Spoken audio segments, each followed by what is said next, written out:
Sure.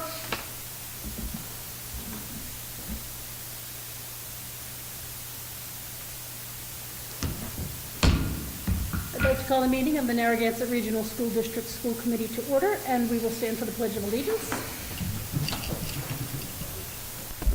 I pledge allegiance to the flag of the United States of America and to the republic for which it stands, one nation, under God, indivisible, with liberty and justice for all.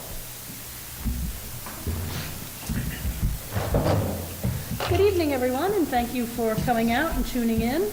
I do want to mention that this meeting is being live streamed and recorded. You can watch it through our Facebook feed or after the fact on our YouTube channel, which you can find off the district website. The first order of business, we're actually going to pass over the meeting minutes of January 18th. They haven't been finalized yet, so we'll get to those at our next meeting. Bills and payroll. You'll see that there is some information that's attached on our agendas. Jen just let me know she did sign everything, so they all have been signed off by Jen already. So I would entertain a motion recommending to accept the bills and payroll warrants as presented. So moved. And I have a motion by Jen. Do I have a second? Second. And a second by Heather. Any questions or comments? Concerns? All in favor? Aye. Opposed? Abstained? So that passes unanimously. Next up, we have our student representative, so we'd love to hear what you have for us tonight. So for upcoming students, tomorrow is the Harlem River Basketball Game at 7.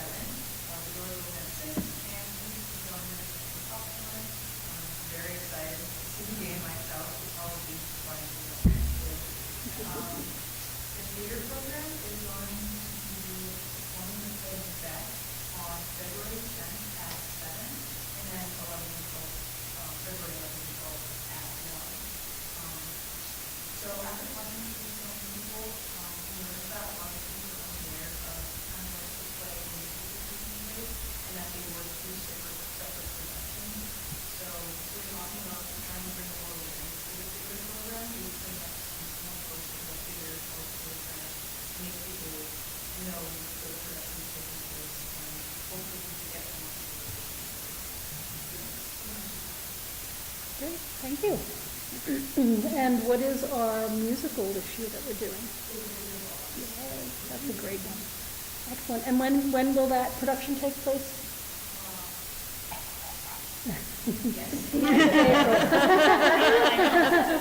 All right, great. It's great to see that we're getting back into all the things that that were normal that now we get to do again. So that's awesome. So great. And I love the idea of trying to bring more awareness to get more students involved. That's great. So awesome. Okay. Public input. Does anyone from the public like to speak tonight? No? Okay. NDEA, this is our first meeting of the month, so we don't always have an NDEA rep, so I'm sure that we'll have that for the next meeting. And we'll hop right into the meat of the meeting. We've got FY23 budget update, the 24 budget update and presentation, and then I'll throw the business manager's report into that, and I'll throw all three of those over to Dr. Kazavant and Ms. Geister. Thank you, Madam Chair.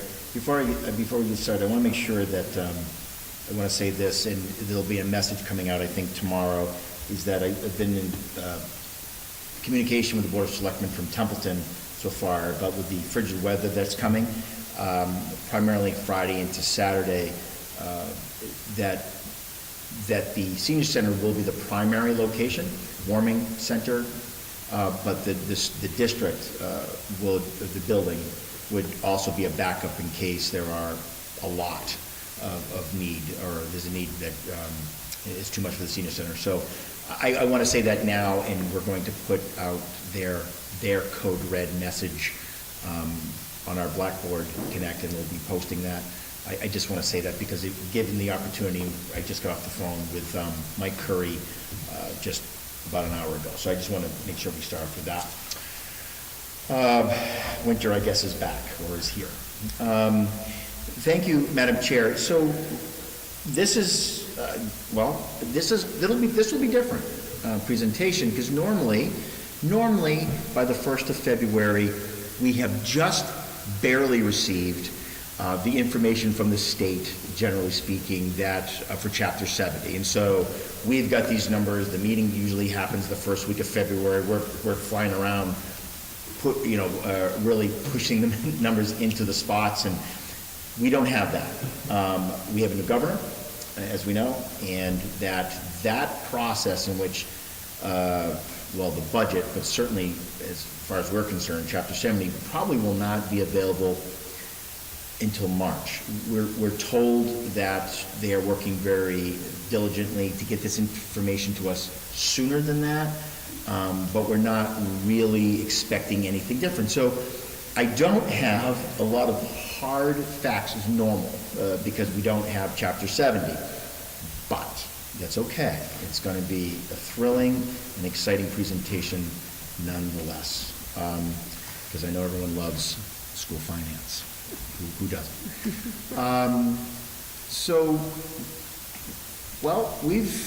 We're a community of learners, and we try every year to spice up our presentation with pictures. And as a matter of fact, if I had my way, that it would just be pictures of kids and adults working. But there is a business to this. I think what's important to point out is that this right here, this picture, no matter how many slides I actually get through today, is that this is the business right here. This is why we do what we do. This is why we talk about the things we do. There is no other purpose than these pictures right here. We'll get into numbers and we'll get into all these things, but this is, this is why we do what we do. So, as I did last year, and again, I use the analogy of telling you about the book prior to reading it, what I hope happens through this presentation is that we're able to show how we can capitalize on Chapter 70 funding changes, and we'll get to that, but impact of the Student Opportunity Act, because the Student Opportunity Act did in fact, and will and has affected our Chapter 70 in a positive way. We have an increased resident student enrollment to the tune of close to 75 students over a period of 2 years, give or take, netting it out, and probably haven't seen an increase like that. We really can't go back that far. We don't know when we've had actually close to 100 kids, residents, enter our district. I hope that we've identified challenges that the district will face in FY24. Those almost seem to be easy, but we'll try to keep them to a minimum. But we want to talk about our ESSER funds. Obviously, they will be sunsetting at on June 30th.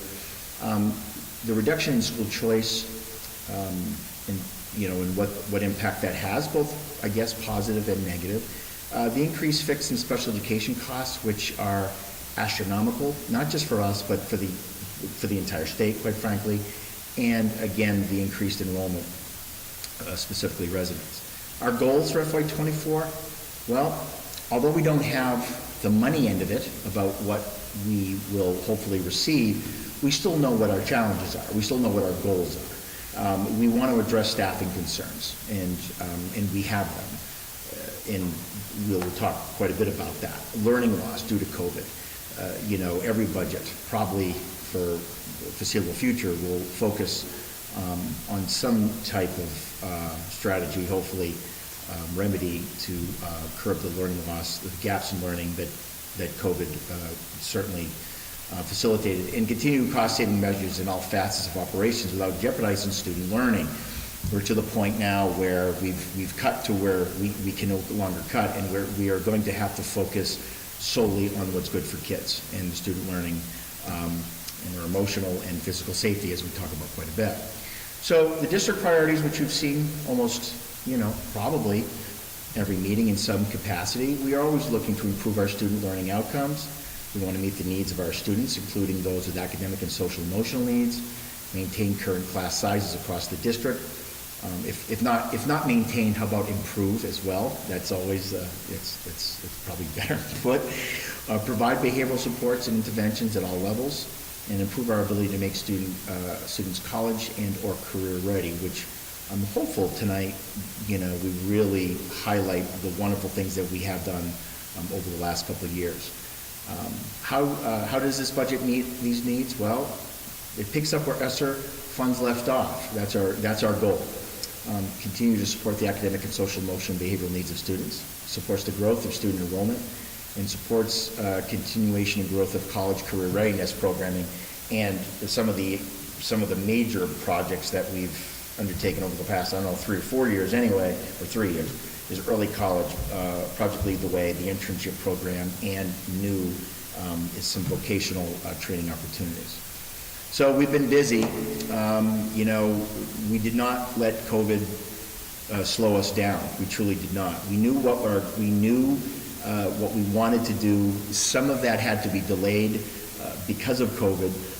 But one of the areas that we really have excelled in is Project Lead the Way. We're one of the few districts in the state. The last time they did a metric on this, there were only 11 districts in the entire state that had a STEM focused pre-K through 12. We're one of only 11 or 12 districts that have that ability or capability. Next year, we'll be, adding the final course of the medical intervention course, which is medical interventions, which will allow us to fully offer 3 major pathways, which is biomedical, engineering, and computer science. One of the things that's important here, and you'll hear me say this a lot, and we received a lot of feedback in FY20 about the things maybe that we were doing, but specifically the things that we were not doing, is that how were we preparing students for whatever lay ahead after they graduate, and were we too focused in one area, not in others? Well, when we start talking about STEM, for example, science, technology, engineering, and mathematics, one out of 3 opportunities in Massachusetts is somehow related to STEM, and they feel that by 2028 that the jobs will increase to some over 200,000 more opportunities in those fields. Massachusetts is one of the leading states in this area because of our medical, prowess, certainly all the great hospitals that we have here. So we wanted to make sure that, we gave, if this was the path that some wanted to take, that we were able to offer that. That was always the goal 3 years ago. I will say Kate Cleese's name here. She was a major driver in that. And we've been recognized, I think, 2 or 3 times. We had one of our Rookies of the Year. Again, we were one of only 11 communities we were able to offer these type of programs pre-K through 12. So, this is certainly one area. Early college has been, the early college program, honestly, was something that we wanted since 2016. We just weren't ready in a lot of ways. We just weren't prepared. We just weren't set up. And we were very close, say 3 or 4 years ago, but COVID literally just shut it completely down. But not completely, I should say. There was a trickle, and we kept bugging, really, quite frankly, the state about this, and we kept our name, our name in the game, so to speak. And we've talked about this, but we've successfully now have an early college program. As we were talking about last week, I'm hopeful the speech class has been going well, and it wasn't been too scary. I don't want to, I may have to pop in to see how things are going. But currently, we're offering 2 Fitchburg State University courses free of charge. What I say to parents all the time is that that's a way the district is actually saving you money if college might be the way that you might, that's your path. And so that has been a huge accomplishment. We created the Thrive program, and we talked about this last year, right? We discussed it, we rolled it out. This program is based on a goal of providing the therapeutic reintegration into the general educational setting for our students. What does that really mean? It means that we've had kiddos that were in out-of-district placements across the state, and they're now educated here. Yes, absolutely. It is a cost diversion / savings, but what it really does is it brings our students back here, back to Narragansett. They are warriors, and we want them educated here. And that program has gone wonderfully so far for its first year. So That's been a big win. Building security communications improvements, we talked a lot about that. We talked a lot about that this year. That was, on our survey, one of the main areas of either interest, concern, et cetera. Again, no cost to the district, no cost to our, when I say the district, I mean our taxpayers. This has been most of 90% of it funded through the COPS grant, which we were awarded earlier this year. We created a full-day pre-K classroom. This, of course, increases the number of pre-K spots for our students, which there are quite a need as we've seen our student population not just grow, but explode, especially at the elementary level. It helps prepare students to transition to kindergarten, because usually kindergarten is a tough go for those who have not done full day before. And usually after 3 days, they're like, okay, this was fun, now I'm gonna go home. So this, it helps in many, many ways, and that has gone it's been very, very successful. BIMAS, we've talked about this the last 3 years. This has been one of our, if not the most important, I think, focus areas for us in terms of behavioral screeners, making sure that we are taking care of the emotional and at times the social emotional part of learning, which is quite prevalent in all schools. But as you know, it's 3 times a year to identify students across the academic and social emotional domains. For those of you that have signed up for that, you received an email just this last week, just making, for your information. It covers all students K through 12, grades 8 through 12, use self-assessments. We're now being coveted by other districts to come out and speak to them about how we've implemented this and what has been the result of this. And it's not germane for this conversation tonight, but we have even more data about how we've been able to intervene through the BIMAS. It's been hugely successful, and we're quite proud of where it is and where it's heading. So the things that I've just talked about, before I get off the slide and we get into money and numbers, etc., for the most part, has not cost the district a dime. These are areas that 3 or 4 years ago we identified. There was a lot of options, a lot of different things we could have done. Again, if I had one superpower, it is only that I hire really, really smart people. I'm pretty good at that, and we have a bunch of them here. They are the reason why this has worked out so well. I give them full and complete, of course, it's kudos to them. I just say yes a lot and look good when I get to say all these neat things. But we were very, very careful in how we did things and made sure that they were going to work and that they were sustainable. And so far, so good. It's not wood, but I'll do my best. All right. So the Student Opportunity Act, remember that? Saw that in the news a lot. It was supposed to be phased over 6 years. The school committee just went through an unbelievably, I thought, engaging presentation on that this past Saturday. And unbeknownst to, I will be very candid, I will throw Anne Marie into this that we were the wonderful recipients of the Student Opportunity Act last year. We didn't know it. As a matter of fact, when we saw our Chapter 70 aid go up, we didn't tell anyone. We called our respective, I told the story plenty of times, we called our respective leaders and said, hey, I think you guys made a mistake. Quite frankly, and it wasn't a mistake. It was the Student Opportunity Act actually doing what it said it was going to do. And what was that going to do? It was going to put a lot of effort, as we heard, on some of the multipliers, which are low income, ELL, special needs, etc. And plus, our student population started to grow exponentially, not only in the foundation realm, but in the in-seat enrollment.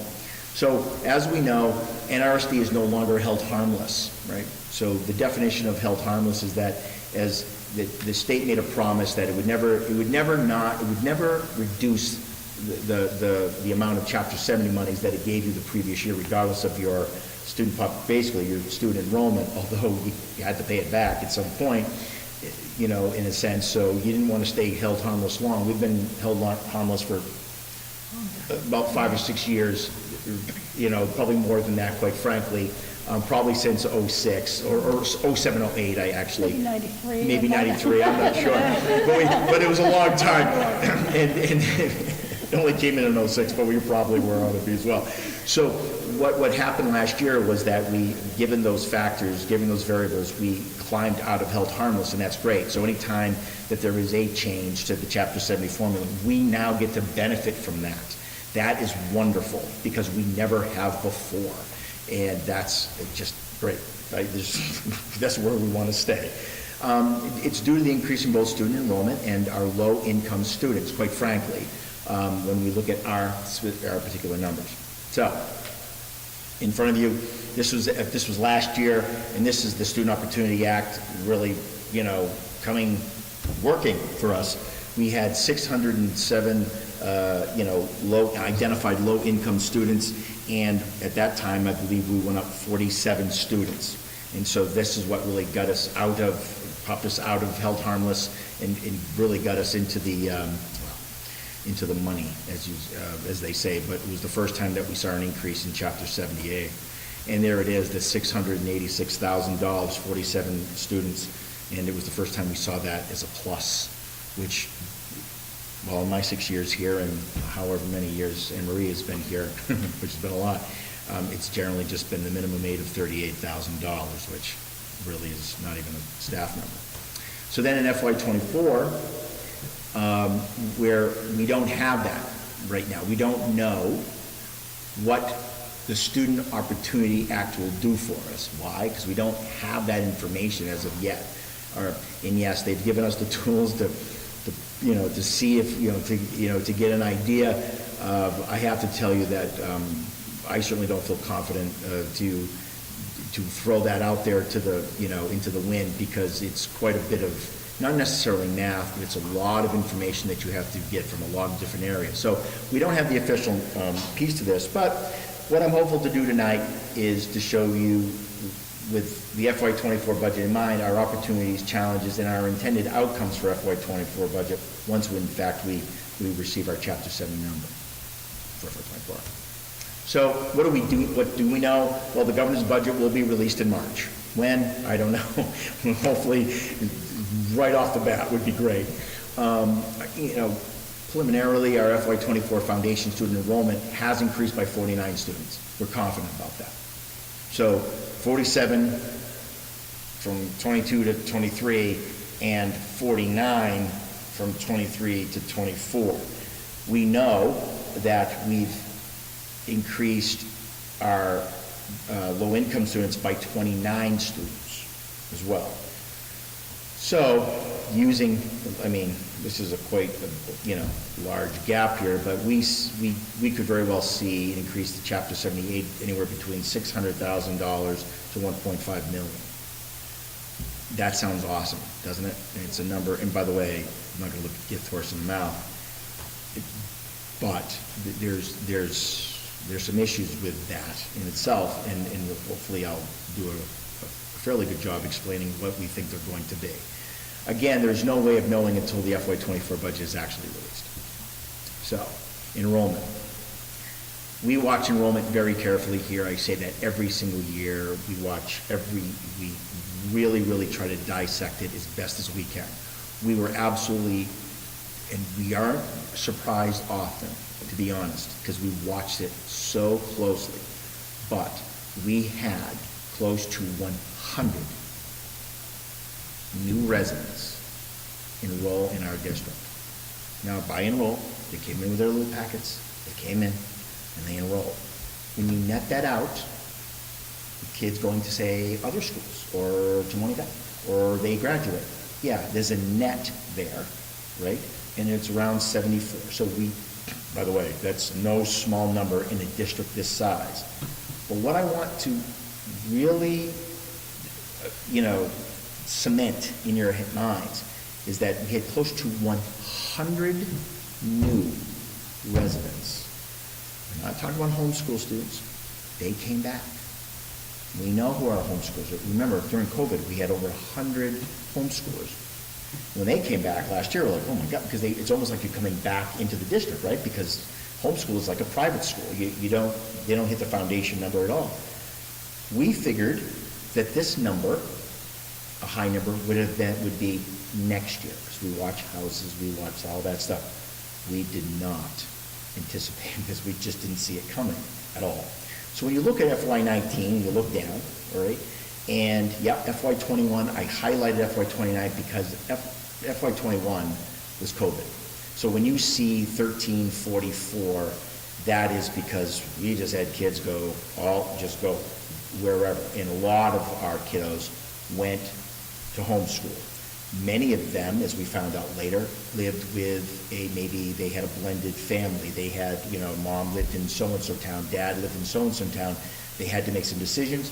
Kids went with whatever was best, and then they came back actually next year when school started to look almost the same. Those are the kind of stories we've heard last year. So when you look at this and you look at these numbers, I have to point out a few. Again, I get way too excited about this because it's just really fascinating. If you look at FY20 truthfully was the last time we had a normal school year. Well, which wasn't really that normal, because on March 13th, we all left for home for COVID and didn't come back the rest of that school year. But in a sense, in terms of enrollment and all of those things, that was the last, real kind of last year, full year, or typical. How about if I say that? So if you look at that, we had 1,482 kids enrolled. Their butts were in seats, okay, as of October 1. That's how we look at it. Look at how many school choice kids we had. We had 249 school choice. I've said it before, I will say it every time it happens. We receive anywhere between 40, 50, 60, depending on the, COVID kind of dipped this, school choice applications. As you know, we haven't taken a school choice student at the elementary level in 3 years, but we received that many school choice applications, or have in the past. So we would take them and fill classes because it was truly a revenue source. Okay. One of the complaints, or one of the criticisms, was that we had so many school choice kids that really the budget itself, meaning that was funded from the towns, that was really educating kids from other places, and it was one of the points of contention that was brought up a lot in FY20, and rightfully so. You receive $5,000 per. And if your foundation rate for a student that's living in town is $14,000, you could argue that, sure. I mean, there's a time for that discussion without a doubt. But it's also, when you have 249 kids, multiply that by 5,000, okay, that's revenue. And we use that revenue to actually keep teachers and do the things that we need to do. We don't do frivolous things in this district, as everyone knows. And we try to make good decisions. But we made the active decision to reduce that number, and we did. And it sits right there. And you can see that at 249 in FY20, or and you go all the way down to 181. That is a marked difference. By the way, let me just say, it's not as if we couldn't have had 249 kids school choice. That'd have been easy if we had just kept up the practice of doing that. What's interesting, if you look at FY23, folks, and of course, school committee has heard this so many times now, but you look at 1,486 kids, and go, well, look, Chris, your enrollment didn't go up all that much. Well, yeah, it did. If you look at it another way, we reduced the number of school choice kids, and those were replaced by residents. That is wonderful. This would be in the good section. So you reduce, 50, 60, whatever kids, overall in school choice, and you take them in and they get replaced, so to speak, by residents. That's fantastic. We didn't see that coming. That did not enter our realm. And so, how did the plan go when we reduced 5 teachers to 4 at the elementary school? What was the plan, or what was the hope, is that by reducing the number of school choice kids that came into the elementary, let's just stay with the elementary for a minute, that would we had 90, and I'm going to show another slide here in a minute, we had a lot of school choice kids in the elementary. That's where people want to school choice their kids into in the beginning of their career. We don't do that any longer. So we thought as those numbers went down, that those class sizes would start to balance out a little bit, because in FY '21, which I'm gonna show you, it wasn't pretty. And so I'm gonna hold off on that a little bit. I want you to keep that in mind, because what we thought the plan was going to, or what the result was going to be. So when you look at this very basic line graph, you look at the foundation enrollment number, which is every school-age child that lives in either Templeton or Phillipston and goes to a public school, whether it be ours or someone else's, okay? That's how foundation rate is established, okay? And then you look at the enrolled, which are butts in seats, kids who actually are here in the district. And you see two very, positive, I guess, right? I think they're positive lines of increase. That's not always the case. Sometimes you see enrolled go down and you see your foundation enrollment go up. That means kids are moving into your district and their school choice in someplace else, or they're going private. That's not good at all. And so, but that's not what's happening here. They're coming in the district, and for the most part, they're coming to Narragansett.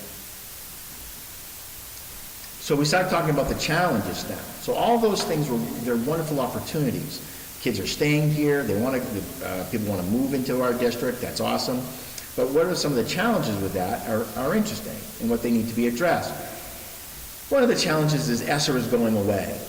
As of June 30th, we no longer have ESSER funds. What have we done with ESSER funds? I honestly couldn't make a slide large enough to show ESSER 1, ESSER 2, ESSER 3. But overall, I wanted to show is that over the last two FYs, we have focused our ESSER monies on kids, through adults, right, through staff, through the mechanism of teaching, nurses, school psychologists, adjustment counselors, etc. And we've done that, and we've talked a lot about that. I say, because I've committed to saying this every time I mention this, is that, as you know, that there are only 4 teachers at the elementary level per grade that is in the general fund. Once ESSER goes away, you will be back to 4, period. Okay, the only reason why we have 5 is because of COVID, which is weird, because we shouldn't say, yay, COVID, but in that sense, it did keep our class sizes down. So there is our list, and over a period of 2 years, 2 fiscal years, we spent $1.2 million on, well, you see. They are mostly teacher leader based, teacher, nurses, yes, some athletic transportation, yes, because, for a variety of reasons. Okay? So that's a challenge. We feel that we need to replace all of those, every position that was ever funded with ESSER, we still need. ESSER is over, COVID is done, but the residual of what happened during COVID is not. And I think that is very easily seen when you start looking at some of our education across the state, by the way, not just here.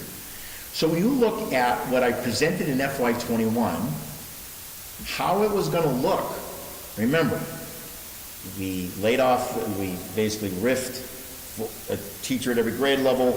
These were the class sizes that we were going to realize. That's to the left.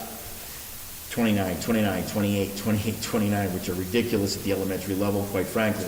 But you'll look that there are 81 school choice. They represented 12% of the entire elementary grade, right? School, Templeton Elementary School. It never came to be. Why? Because of COVID. We still have the numbers, but people, remember, we had A, B cohort, C cohort, we had kids who were fully, oh boy. But we still have the numbers, it was just they were not actually in classes at the same time because they couldn't be. All right. When you fast forward to projected 23, 24, which are just using this year's numbers, because I don't know who's going to move in, I don't know who's going to move out, but if I use the same numbers, and all of a sudden if 5 teachers were to, win the lottery and move away, these are what the class numbers would be. And again, I'm sorry that if it's too small, we tried to make them as big as possible, but you're talking 27, 23, 27, 29, and 32. Looking at that, you'll notice that only 27 school choice kids are in that building at that point in time. And that will drop again next year. And you'll see that we went up to, we had 88% of the kids in FY21 residents at Templeton Elementary. So 88% of all the kids were residents, either from Templeton or from Phillipston. Now, we have 96%. That is, in a district this size, folks, that is a tremendous jump. It really, really is. When you start talking about quick math, 50, 60, that is unbelievable. This is not numbers that a small district normally sees in general, okay? At all. Never. Okay. So just to kind of give you a comparison, and by the way, if you look at the total kids, in FY21, we had 651 kids in seat. Okay. This year, using this projection, 644. That is almost uncannily close. It's amazing that every one of those students who were school choice have been replaced with, in a sense, by a resident. Okay. Again, just to make sure that we honestly talk about this way too much, just to kind of give you another perspective, we talk about the elementary a lot, and I think, honestly, quite frankly, I am guilty of talking about the elementary too much, because I think that that's literally where our focus is a lot of times, but this has affected all the other buildings as well. If you look at the high school, if you just simply go back to FY21, you compare it to FY23, you just kind of go over 3 years, you're talking about a 50 student increase. You're talking about 75 at the elementary, we've talked about them, and you're talking about 17 at the middle school, right? So, and if you notice that the school choice numbers go down, almost in every one of those situations. Yes, the middle school starts out seeing an increase because, again, they come up, and because we had school choice at the elementary, right, several years ago, so they're still coming through, but now we have not accepted a school choice student in 3 years at the elementary. So when you start looking at these numbers, you said, oh my God, and we are starting to see issues at the high school, being overcrowded in some capacity, because that is a lot of students to absorb, and that's not because of the 8th grade. People say, well, that's because you added the 8th grade. No, it's not because we took the 8th grade and through FY 21, 22, and 23 to compare apples to apples. That is literally, really the increase at the high school level, for example. Okay. So, school choice, we talk about this. I will never not be able not to take in school choice kids. And we're going to talk a lot about school choice. There are some very real, very important expenditures that come out of school choice. And we've talked about this ad nauseum, we'll talk about it again, but I guess the good news is, and it is good news, that we have 181 receiving as of the December report. It doesn't become official till June, but in December they give you the December report, in June they give you the June report, which becomes the final. But generally, if you're here in December, you're probably staying until June. So quite frankly, they don't usually change much. But you have 181 students in school choice. You have 101 out, and your differential is 80. Well, the differential is low. It's not the lowest we've seen, but it's low. But it's also the lowest number of kids whose school choice out. That is a great fact. It's a great bit of data. If they don't like what you're doing, parents will take you out and put you someplace else. That's how it goes. When I see this number either stay level or go down, that is one indicator that we are hopefully doing things correctly, because there are definitely plenty of options around us in terms of school choice. So when we start talking about money, we show this slide every year, right? Every time we do the budget, we look at that difference, the money, obviously money in, money out. Because our sending has been low, thankfully, you will see almost negligible difference between FY 23, 20, and 21. Almost nobody did anything. Everyone moved. Everyone just stayed put. But you can say that, like in FY 20, where we had 249 school choice in students, you could see that declines. That is important to keep that number up. That number, we have to watch that very carefully, because when we start talking about what we spend out of school choice and what we spend it on, again, I'm just going to skip over this. There it is. 7 teaching positions, and they've been there for a while, have been in school choice. our professional development, so it doesn't go to the general fund, so our towns don't pay, quote unquote, for professional development, we do it this way, but that has to be offered. I have to offer professional development, it's part of, law. If you go just all the way down, health insurance has been an issue. Health insurance was put in there at one point.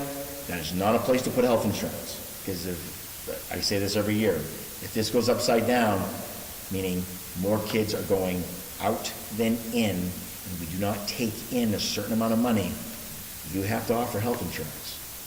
So that's not a place, and we took out a portion last year. We're trying to slowly remove it from school choice, and that is one of our many goals as we move forward.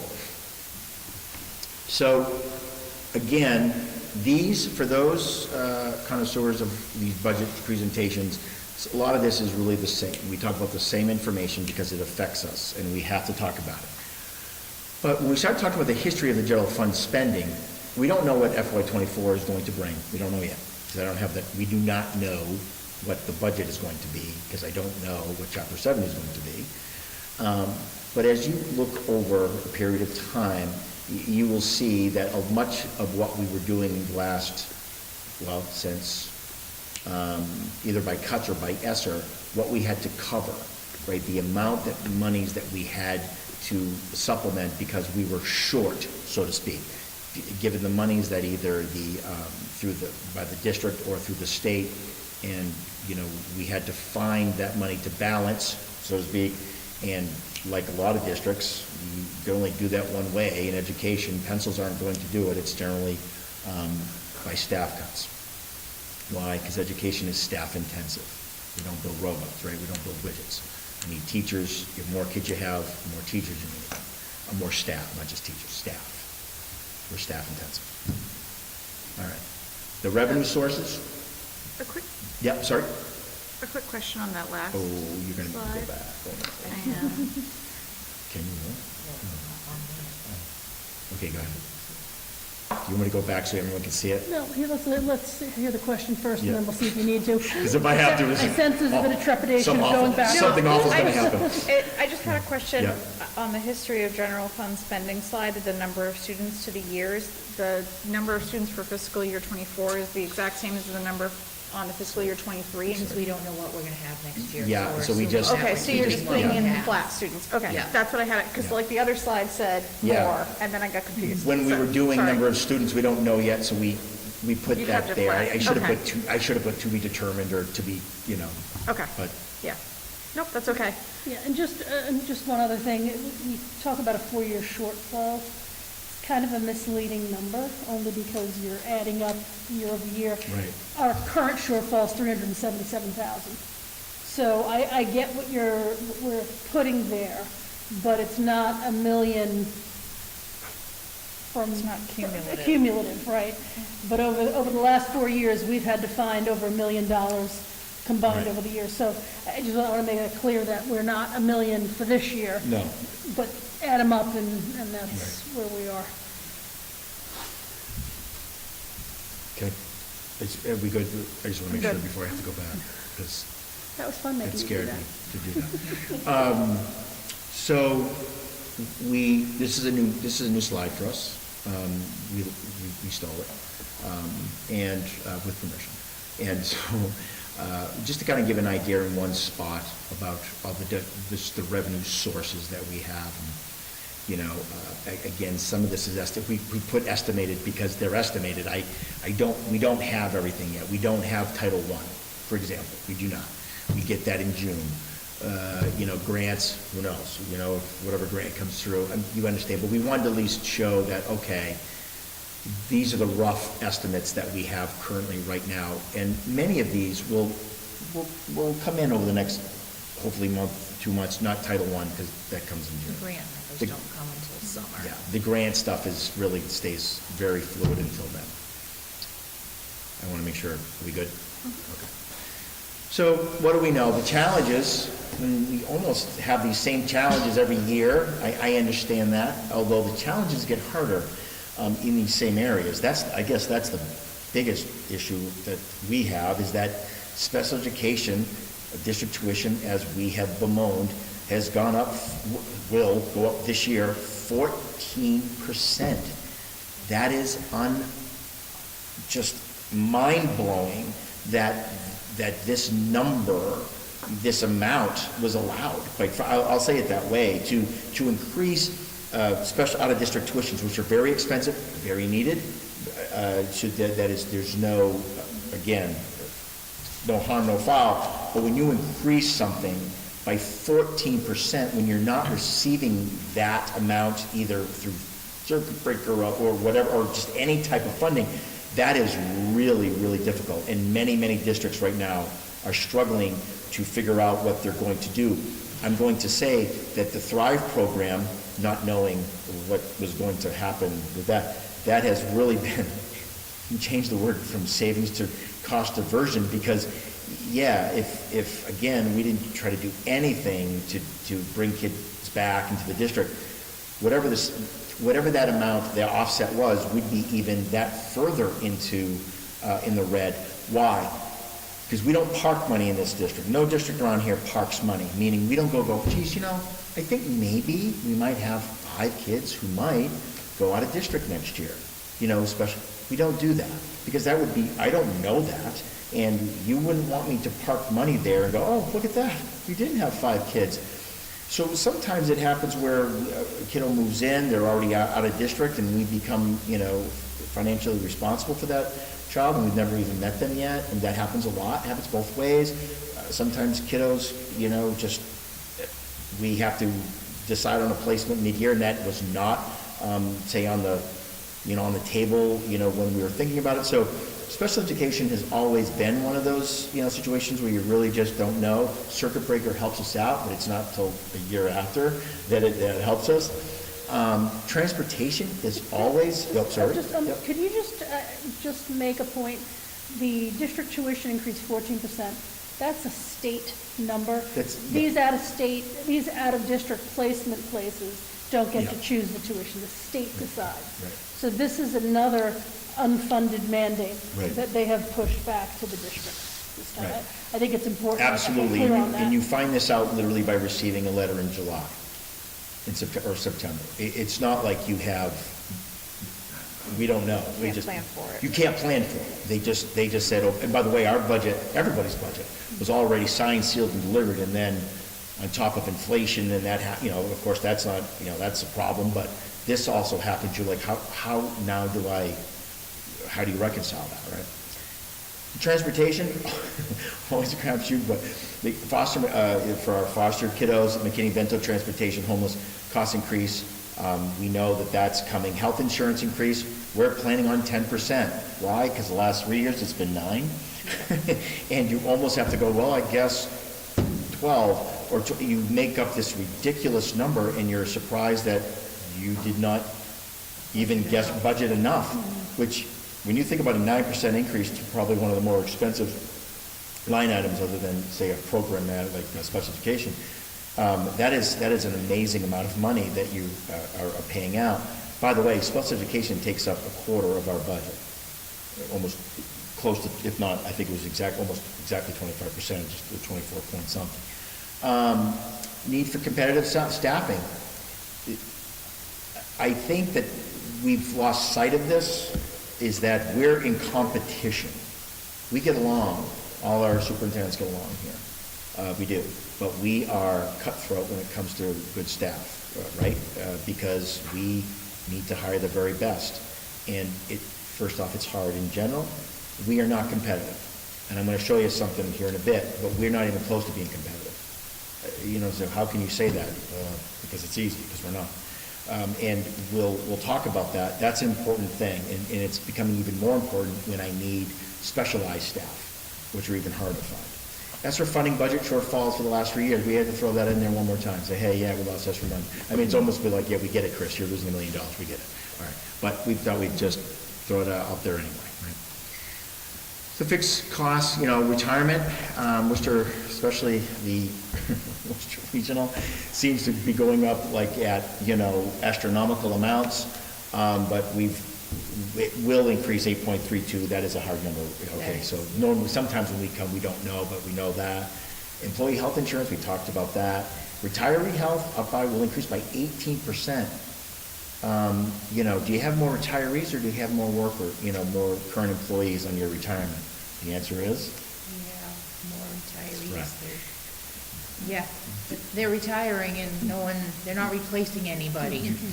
Do you see what I'm saying? So people go, oh, it's not a big deal. Well, it is. When you have more retirees than you do employees, which, by the way, everyone is more hopeful. But there are far more retirees than there are generally employees, current employees.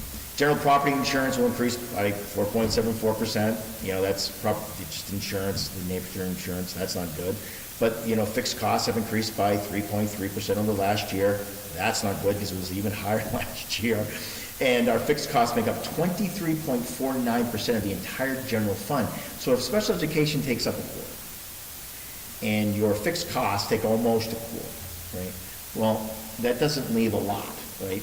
And by the way, this is not a problem just, solely for Narragansett. So we want to just kind of, again, we came back to special education, so we wanted to show you that, versus, year over year. Total number of students on IEPs is gone up, pardon me, I have to put on my glasses, gone up 22.5%. That's a lot. We already have a high number of kiddos on IEPs but when they go up by 22.5%, that's even you see that number. Special transportation, well, that's a 5% increase. Non-public tuition increases, well, we talked about the 14%, and out-of-district placements, again, this is the cost to the district. This is our own kiddos, right? This is just us. Is a 26% increase. So you've seen that from almost $1 million to over $1 million in our district. So overall impact, we know that the increase will be 17% and some change, and it makes up 24.29% of the entire general fund, which I teased earlier. All right, what's our goals? So to increase the capacity of the Thrive program. By the way, I want to be clear. If this wasn't working, I wouldn't have it here. When it comes to, look, if it's not working and it's not beneficial for kids, then it's not worth it. Yes, saving money is great. It's awesome. I love doing it. I'm not going to do it at the expense of kids. I just won't do that. Nobody here that I know will do that, but it's thriving. Okay, you get it. It's my one job.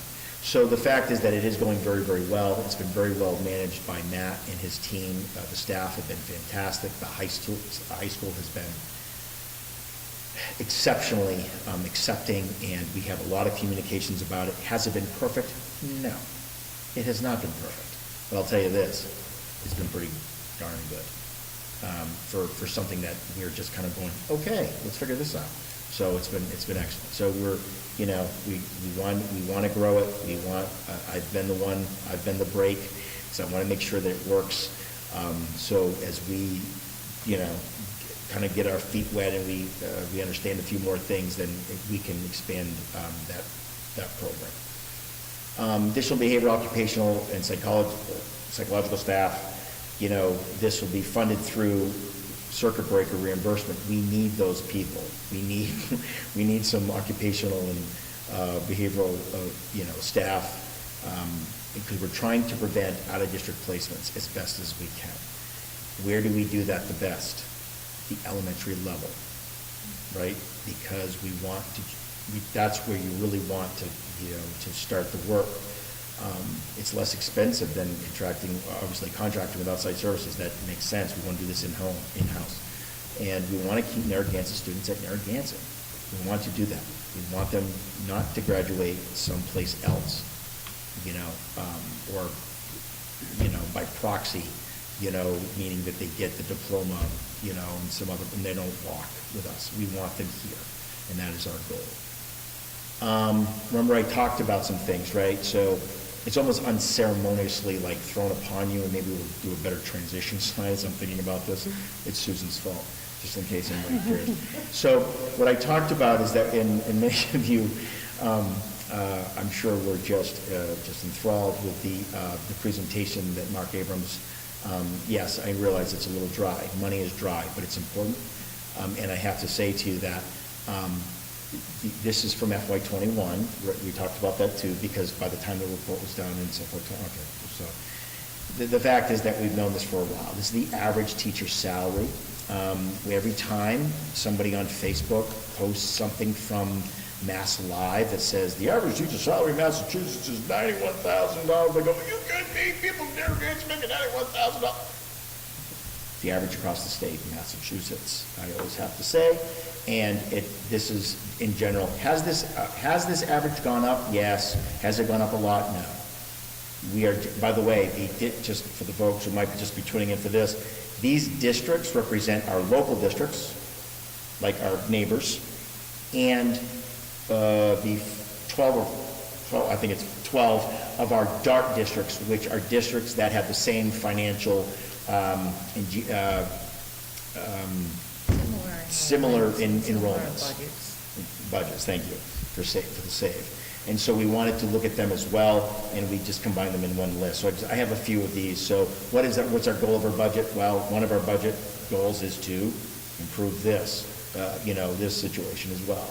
When we hear about administration and instructional leaders, and I laugh a lot, but not really. But, when you look at this and you look at all of these, we're next to last, we're next to Ash West, in terms of the monies that are put towards, again, when you start looking at the per pupil expenditure stuff, how much of it is, when they do the whole, the formula, we're the lowest, well, out of this group, and that's a pretty big group of people to be the lowest in. We talked about academics, right? So again, this goes back a couple of years, right? But traditionally, this is where we fall.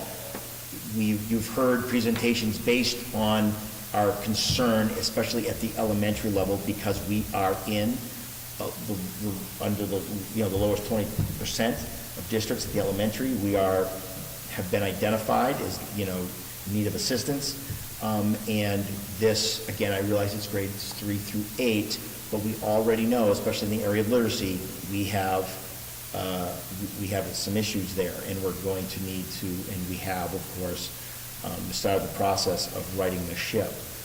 But I personally, and I'll say it, you're not going to do that with a class of 27 each. It's just not going to happen, or more. Math, again, 3 through 8.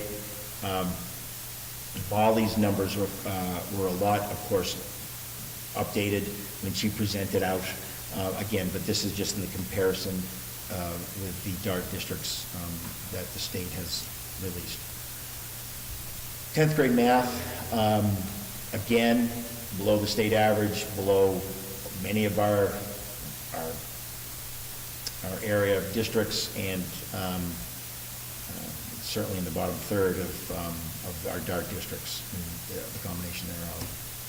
ELA performance, better. Right? We generally, again, a little bit older, this is 10th grade, we tend to do very well, we tend to do well in ELA when it comes to the 10th grade MCAS, and I would say that is pretty standard where we sit now and obviously then.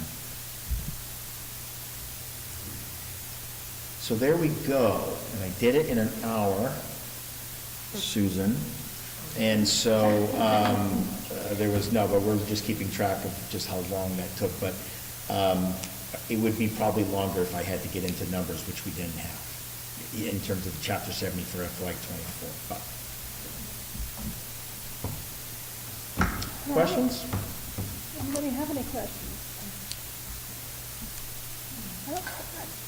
Thank you. I mean, this was very thoughtfully put together, and made a lot of sense as to, the flow of where we are, things we're doing good, what our challenges are, and then what we need to do when we put this budget together. So thank you for this. Just as a preview, tomorrow night, we have our all-board meeting. So this will be the basis of the presentation to them. to kind of get the towns up to speed on where we are, and what our budget looks like, which is, we haven't done one of these meetings in 3 years. I think. 3 years, is it 3?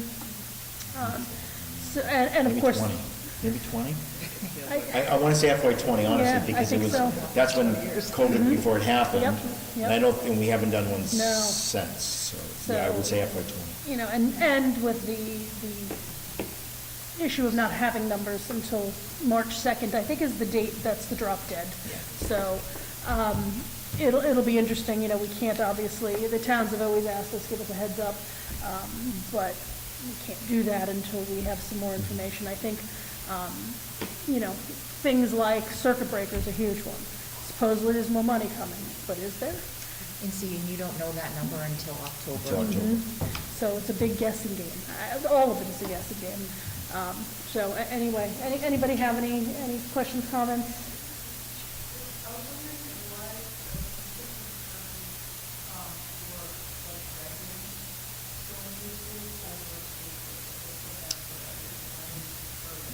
Great question. One, from a monetary standpoint, we receive more money for a resident student staying in district going to school than when they go out of district. Now, let me use a round number. Let's say that we receive $15,000 for you because you're a resident and you're going to school here. If you school choice someplace else, you would be wherever you are, and we would send a check, not really, but you get it, for $5,000 to the district that you were going to school choice in. The district receives the rest of that, okay? Now, people say, well, that's pretty good. You're gonna get 10 grand. She's not even here. Who cares? Right? Well, when that number goes upside down and you're spending money out of school choice revolving, and you're doing it in the way we're doing it, which is actually for services, I need to make sure that I have every kid here. And then, but more, not more importantly, but almost for me, it's more of a pride issue. I don't want people having to go to other districts to be educated, because we want to do a really good job here. And so we want people to want to be here, and we want them to stay here, quite honestly. I think the other important thing about school choice, and it took a while to get people to understand, when a student is sent to, goes to another district, and we have to send money to those districts that the students opt to choice into, that's part of our general fund. Yeah. So the higher that number goes, the more of our general fund gets eaten up by that big check that we have to send out. Whereas when a student comes in, it's a revolving fund, and those are monies that we can use. A lot of districts, not us, because we pay health insurance out of there, which we shouldn't do. Some districts use it to fund capital improvements and other one-time expenses, and that really should be, the focus of school choice receiving. But unfortunately, because of the state of the district, we've had to put ongoing expenses into that account. So that's where this, we're always looking at, well, we don't want to overcrowd the classes, so we don't want to take school choice in. But if we don't have enough school choice students to put money in that account to pay health insurance, to pay the teachers, to pay all the things we have to do, well, guess what? That money for the health insurance has to go back to the general fund. And if we put $300,000 back in the general fund, we got to cut something from the general fund to be still up to balance. And I think it's important that, I think I said it the other day, and I'll say it again, it's pretty freaking ridiculous that half of our budget isn't even for true instructional, it's all supporting the students, of course, but, half of our budget is eaten up by special ed, and some of our fixed costs are benefits and things like that. So everything we keep sticking back in the budget just eats away at our ability to have increased staff, never mind pay them better. I mean, so that's always the focus and the challenge. How do you not overcrowd the classroom, but still make sure we can put money into the account to pay the bills you have to pay? I have a quick question about just the average teacher salary. It's actually pretty eye-opening to me that Narragansett is at the bottom of this list. But one thing that might not come through with the chart that we looked at is that there is a connection between the average length of service and their salary. So if you have a school district that has a younger staff, you might be seeing, the average kind of drop. What does Narragansett staff look like for average ADD understaffed? It's a mix. Quite frankly, I don't think that we are, okay, so what I've learned in my many years of talking about teacher average salaries is that you don't make excuses. I'm talking about on me, from my perspective. So what I would say is an average is always misleading. So an average also has to do with how many teachers you have. I could point out small districts that their average are pretty high because they don't have a lot of teachers. And the teachers they do have been there for a bit. Okay, I could say that. I don't. Because it sounds like I'm making excuses. You're absolutely correct. In a district this size, if I have 2 teachers who retire who've been here for a while, and they're at the top of the scale, it absolutely makes a marked difference on the average. We're that small, because when you are that small, where in some districts it doesn't matter. We're starting to get younger, yes, there's no doubt about that. But as I'm thinking about our scatter plot, Anne Marie, I would say that we're still, it's a difficult question to answer because now, and has been for the last, I think 5 years or more, is that you must have a master's degree. Whereas I still have teachers whom were kind of grandfathered into that, and they get professional status with a bachelor's, okay? By the way, every district has that. So if you've got, so you now have a situation where every teacher, whether they're only here 3, 4, you have to be professional status, within 3 years. And one of the most common routes is, of course, to get your master's degree, right? To get your professional status, among other things. Then, so that factors in too, right? So how many people are you carrying in the bachelor's level? But I'm going to tell you that, and we've done a better job with the averaging of things. And what you do is you look at salary scales. So what you do is you take, and I don't have 17 salary scales. I took our local area. This has been shared out to the union when we were doing negotiations. But you look at their salary scales, and you look at, first off, how many years does it take to get to the top? What's your master's degree? What is your master's level? What's your top level? What's your CAG? What's your and you look at that and you go, okay, so if I have a 5-year teacher here in this district, and I have a 5-year teacher in this district, what are they making? That's probably a better way to do that, is to look at the salary range. I said scale, but what I mean is the range. That's probably better to look at. Averaging is tough. Per pupil expenditure comparisons are, because again, if you're Munson and you have, I think it's 500-600 kids, the per pupil expenditure probably might be weighted heavier than, say, I understand it's per pupil, but if you don't have a lot, and how many of your teachers do you have, right? And then how much they get, it can be a bit, but it's just supposed to be a marker. It's not really supposed to make a decision. You're not supposed to really look at this and go, this is the God's truth.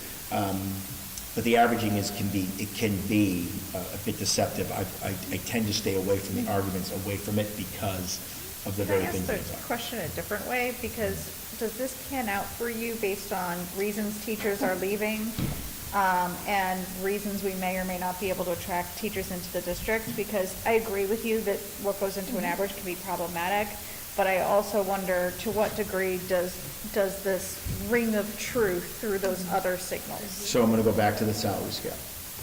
Yeah. So I'm competing for a new math teacher, whatever.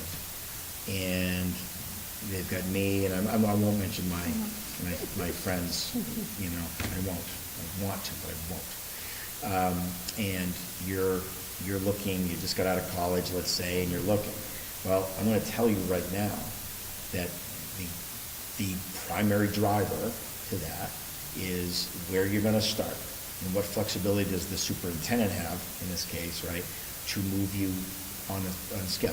No one's going to move anybody to the top without the years of experience. That just doesn't happen. But you do want to pay them for their experience, okay? So there's that. I'm going to say that's where we are. Many of us out here, by the way. Again, we lose a lot of people east, right? So it wasn't just happenstance that we lost 3 science teachers to a town up Route 2. All of us, not just me, not just us. My friends who I just lost a math teacher, of 12 years, and they just went up. 2 things have happened.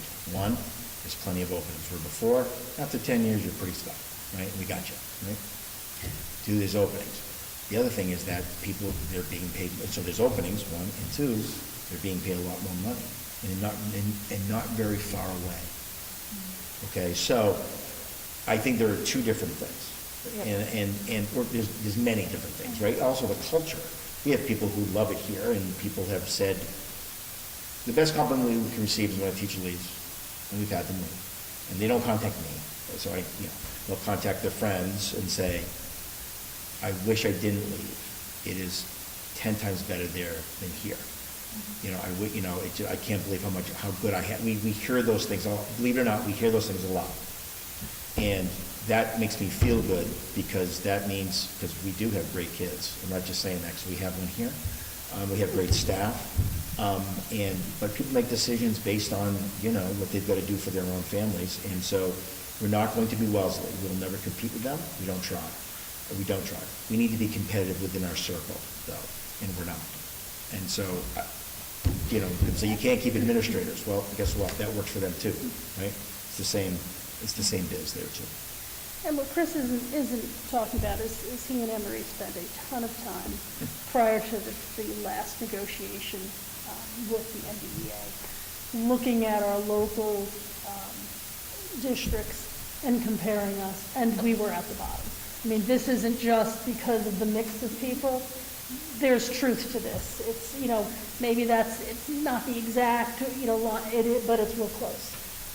So when we looked at salaries, that was a place we focused on during the last negotiation session. So I think, we made some headway, but we still have a ways to go. It's unfortunate, and it's a testament to the district itself that we do have teachers who stay when they could hop on. Being right next to Route 2 is great, but it also makes it easy to hop in your car and drive 30 minutes and find a district who will pay you $20,000 more. So. I had no doubt that is, that's what this number represented. I just had wondered if it was, it was even impacted more. Yeah. Yeah, so I think that, again, so, look, there's a million problems. You try to just solve one at a time. The things that we've been able to do is the criticism that we received several years ago, whatever, was that we were, not every kid goes to school and goes to college, and what are you doing for this? How come my kid can't bake bread? And he doesn't know how to iron a shirt, and why don't you have home ec? And we get a lot of those things. But we have to kind of strain through those and go, okay, so what have we done? Well, we picked STEM. Why did we pick STEM? Well, I read that. 1 in 3 jobs in Massachusetts is going to be STEM related, and it's even going to go up more. If you don't want STEM, that's fine. But guess what? Go through a couple classes, see if you like it. You want to go to college? Great. We got this early college program that no one's paying for at this point in time, and you take a couple classes for how many classes you can ultimately take, and then guess what? It's going to save mom and dad money. Great. College is your track. You don't want to do that? You want to think vocational? We're working with Monty Tech right now to see if we, there's a large grant that, 10 of our kids, 5 juniors, 5 seniors, there'll be hours, they'll stay hours, they'll be able to go there, get some skills, and still be warriors, and, and they won't be part of the normal kind of group that goes to Monty Tech. We're working that out at this point in time. So you want vocational skills? Boom, there you go. Because that was another piece. You don't want any of that stuff, you know what I mean? And you're just trying to see what you got out there. Great, we've got an internship program. Is it the greatest? Is it the most, robust? No. Well, we need people to do that, by the way, but guess what? For a small little community, we put a lot of kids out there. For Stancomb and her group of merry women who find these placements. We know that the DPW has hired 3 or 4 of our kiddos over a period of time.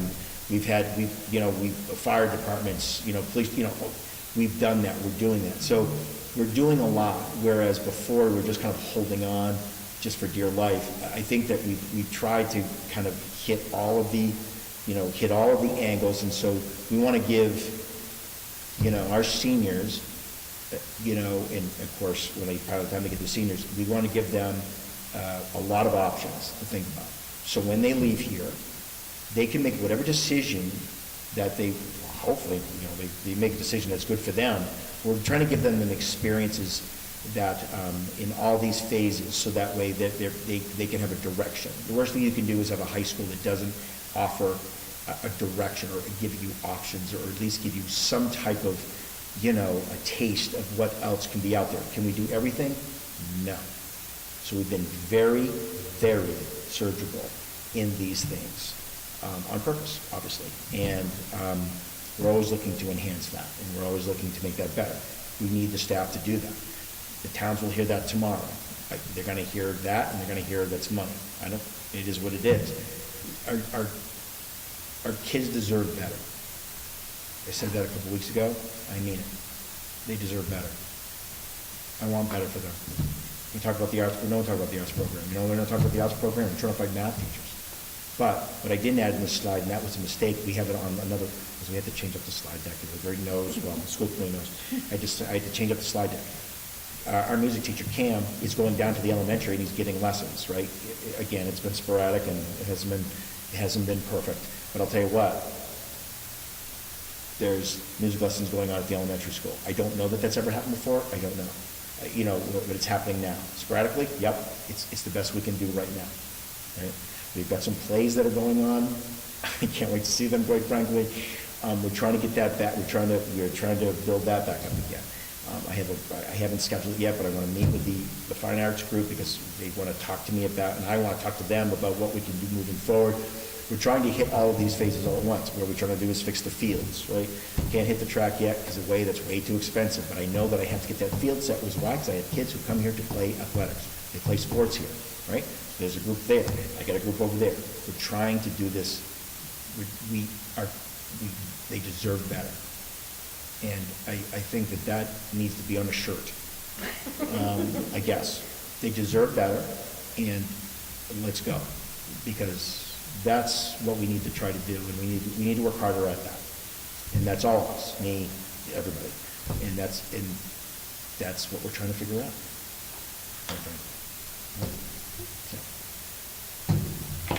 Okay, well, thank you. Before we move on from the numbers, anything, Anne Marie, do you need to add anything to, from a business manager's report, FY '23? No. I mean, we're still. FY '23 is tight, Very. very tight. Okay, well, more on that next time. Bake sale. Yeah, lemonade, it's too cold out there. The property inquiry update, I don't know if you've heard anything Yeah. back yet? So, just for the point of record, I suppose, we had the incorrect number. So we called, left a message, didn't hear back, and a very nice lady called us back. You never get this anymore. A nice lady called back and said, I think you left the message for the wrong person. And so we wouldn't have known any different, and so we got the right number, and we did come in contact. I did speak, Mr. Davis, 2 days ago, maybe. And he did talk to me about the lot, the size, the price, which would be negotiated, I guess. And what I informed him is that, that I would inform the committee that we spoke, and that these type of things would have to, again, kind of start through probably the subcommittee, I think. So this is what I said to him, that this was my, I guess, thought on it, is that it would go through the subcommittees, et cetera. It is land it's great, right? It's right across. We have trouble with parking. We have trouble with, those type of things.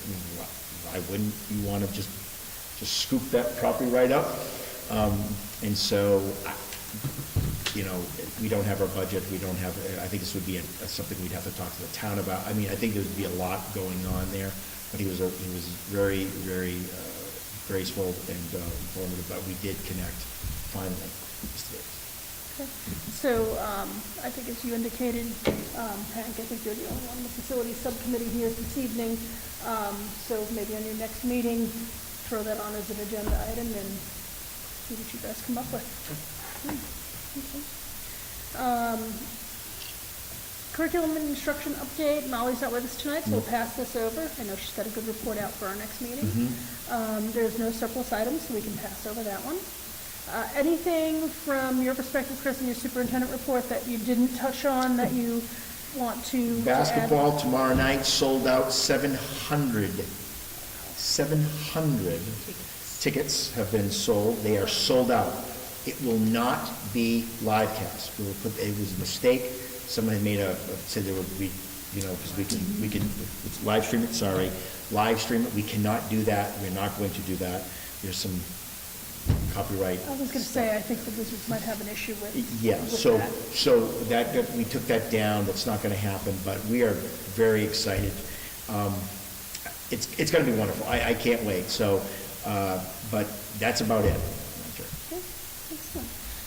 There wasn't anything else that came up within 48 hours. School committee comments. Anybody have anything to add tonight? Go ahead, Heather. I was looking at my calendar and kind of it's coming up quick. We have a PTO meeting coming up February 7th, Tuesday night, 6 p.m. at the elementary school cafeteria. And I wanted to thank both Diane and Dr. Steve for mentioning the high school theater group.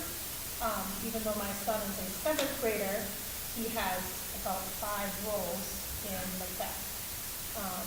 So they're working. I've been attending their rehearsals and I've been reading various parts and giving lines. They're working very hard, very, very hard. They're all working hard.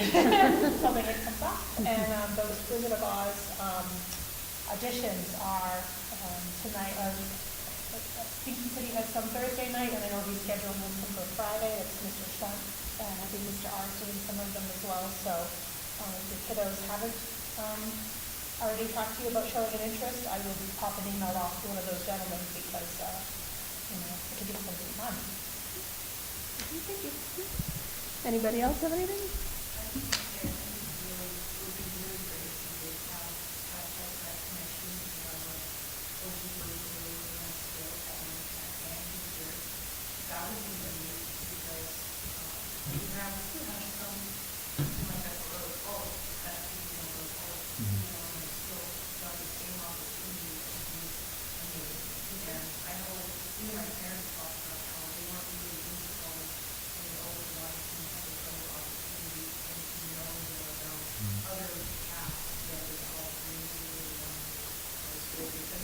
They weren't into it, but, I know a friend of mine, who tried the junior RC program there, and that's something I would love, to be able to try too, to get that out of the way now and learn something that I would be interested